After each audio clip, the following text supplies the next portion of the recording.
Have you ever planted up an entire bed of kale, but then when it's time to harvest, you have no idea what to do with it all? In today's video, I'm going to show you 3 quick and easy ways that you can use this powerhouse of a vegetable.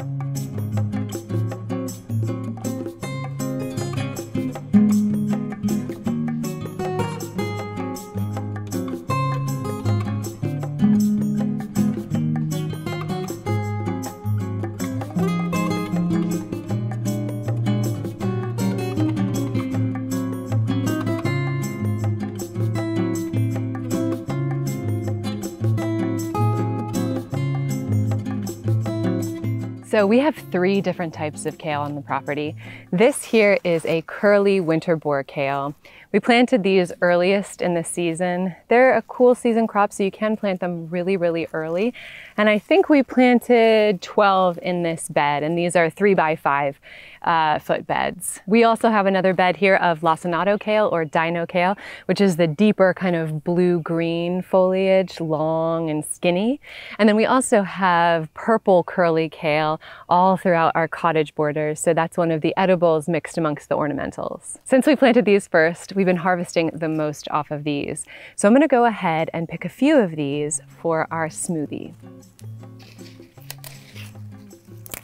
During our last garden tour, which I can link at the end of the video or I'll link it up here for you, I talked about how to use kale in recipes, and I wanted to go in deeper detail about how to do that so that you can really make the most out of this incredible vegetable. It's one of my favorite things to grow. It's very, very easy to grow from seed. It's very easy to grow from plugs, obviously, and you can really get so much of a harvest season out of this plant. Now what I tend to do is just snap the stalks off of our kale. However, you can use these in like stalks, you know, veggie stock or veggie broth if you'd like to chuck it in there as well. But since we're over here, I like to just throw them in the compost heap.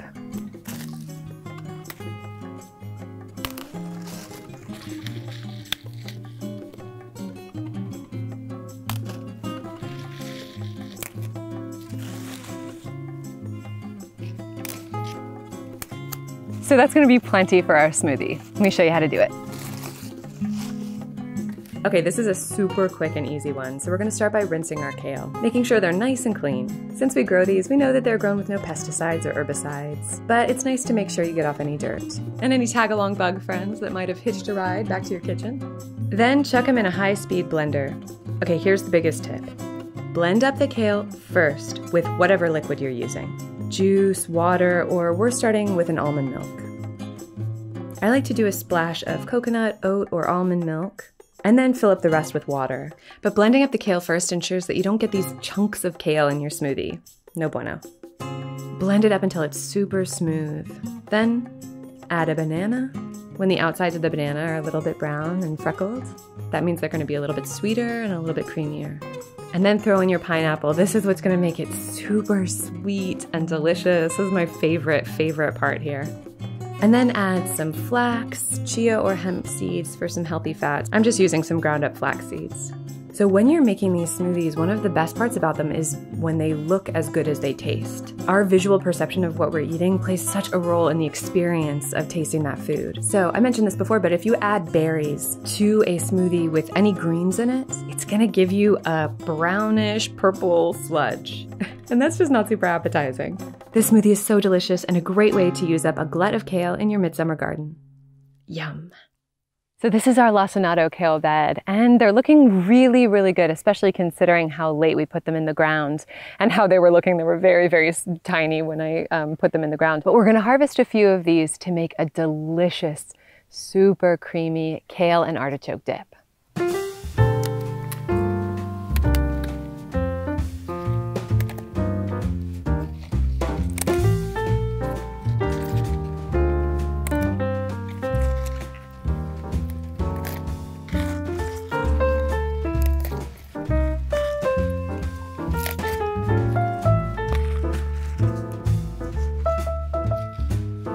So let's get going on our kale and artichoke dip. While we're cleaning our veg, we're gonna turn our kettle on and set the oven to around 400 degrees. Sometimes I think it's easiest to give our garden veggies a little bath in order to allow any critters to climb out, and then we can just gently put those outside. With lacinato kale, it's helpful to get into all those nooks and crannies. But we've never really had a hard time with insects in our garden vegetables, since we tend to choose the veg that the critters have left alone so that they can finish off the ones that they've started. I don't want to be rude to them.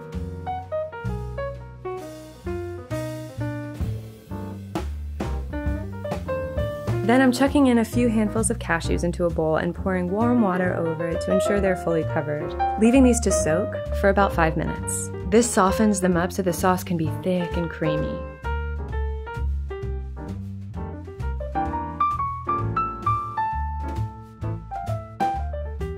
Next, add those to a high-speed blender. Along with some grilled red onion and garlic, I grilled these up really quickly in a splash of olive oil. Then add 2 cans of unsweetened coconut milk.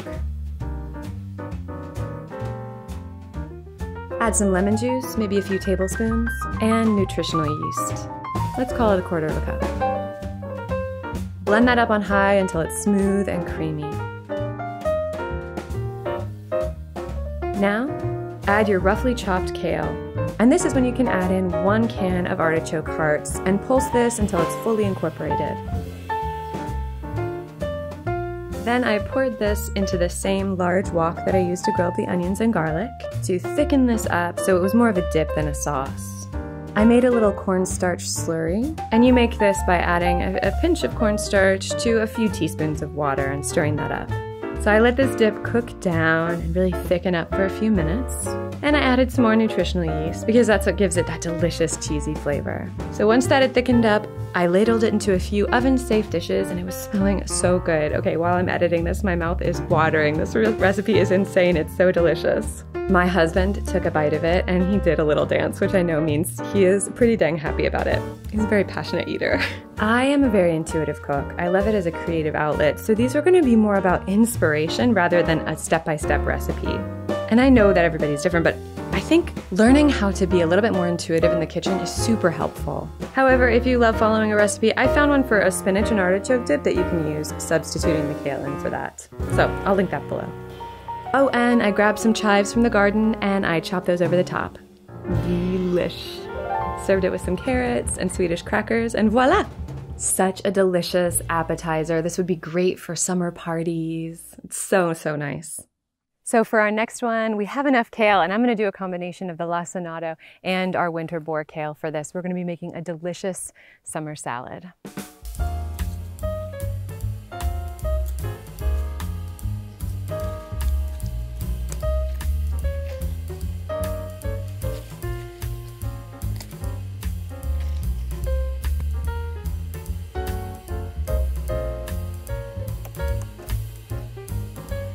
So this is just a baby zucchini, but because our cucumber beetles are so bad this year, I wanted to make sure that we pick them when they're pretty small, and they're really delicious when they're this size. Sometimes when they get really, really huge, get a little bit tough, they get a little bit bitter, but at this size, they're really delicious. So we're gonna go ahead and add this sauteed to our salad. All right, once again, I'm just starting by washing off the kale, lettuce, and arugula, giving it another bath.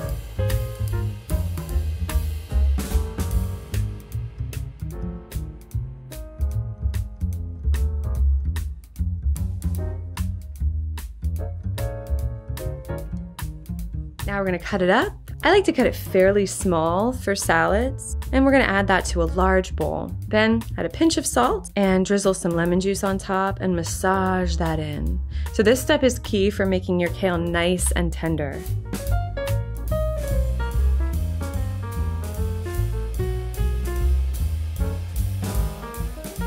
Then we're adding in our salad bowl and red velvet lettuces and our arugula, which adds a gorgeous peppery flavor to any salad. Next up, we're gonna grill some zucchini and corn. So this zucchini and corn medley is inspired by a dish that was served at a Mexican restaurant where I worked for many years while I was doing theater in New York City. So there was a dish at the restaurant that was served on a bed of corn and zucchini, and that corn and zucchini oddly became one of my favorite things to eat there. So I like recreating it. Chopping up the zucchini from the garden and sauteing it up for a few minutes. Unfortunately, our corn in the garden isn't ready yet. It's getting close, but it's not quite ready. So this is from the shop. And I'm just adding this in and cooking it on a very high heat so that it gets nice and brown and tastes a little smoky, almost caramelized. Then I'm chopping up some green apple, chopping this into little cubes, and adding that on top. I think this adds a crisp freshness to the salad, and it really makes it feel like summer, even though apples are more of an autumn fruit. For our dressing, I stepped out onto the porch to grab some herbs, and we have apple mint, peppermint, pineapple, sage, and basil here. But I make a different dressing using whatever herbs I'm inspired by each day. So we chopped those up, and now we're adding them to this small bowl. I find little bowls so helpful in the kitchen. And we're adding olive oil, balsamic vinegar, and lemon juice to this. Stirring that up and drizzling it over our salad.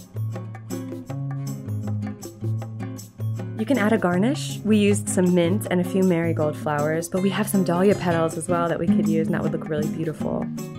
Then a few pinches of salt and pepper to taste, and you're all ready to plate up.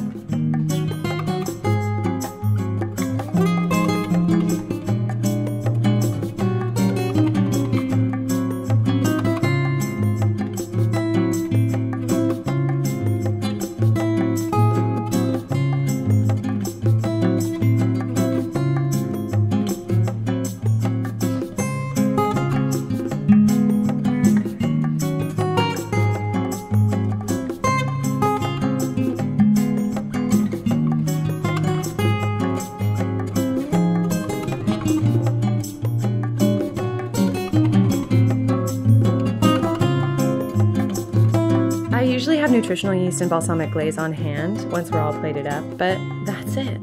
Okay, my mouth is still watering, and I'm definitely gonna make this salad again for lunch, and Bert's already said he wants that kale and artichoke dip, so I think we have our next few hours of food planned out. I make all kinds of salads. Almost all of our lunches are garden grown, and I love seeing what's growing and making a salad with it. Okay, that's it. Thank you so much for joining me. I just wanted to share some of the ways that I use this fantastic, super nutritious vegetable because it's one of my favorites. All right, like this video if you like, subscribe if you want to see more of this kind of content, and I'll see you again very soon.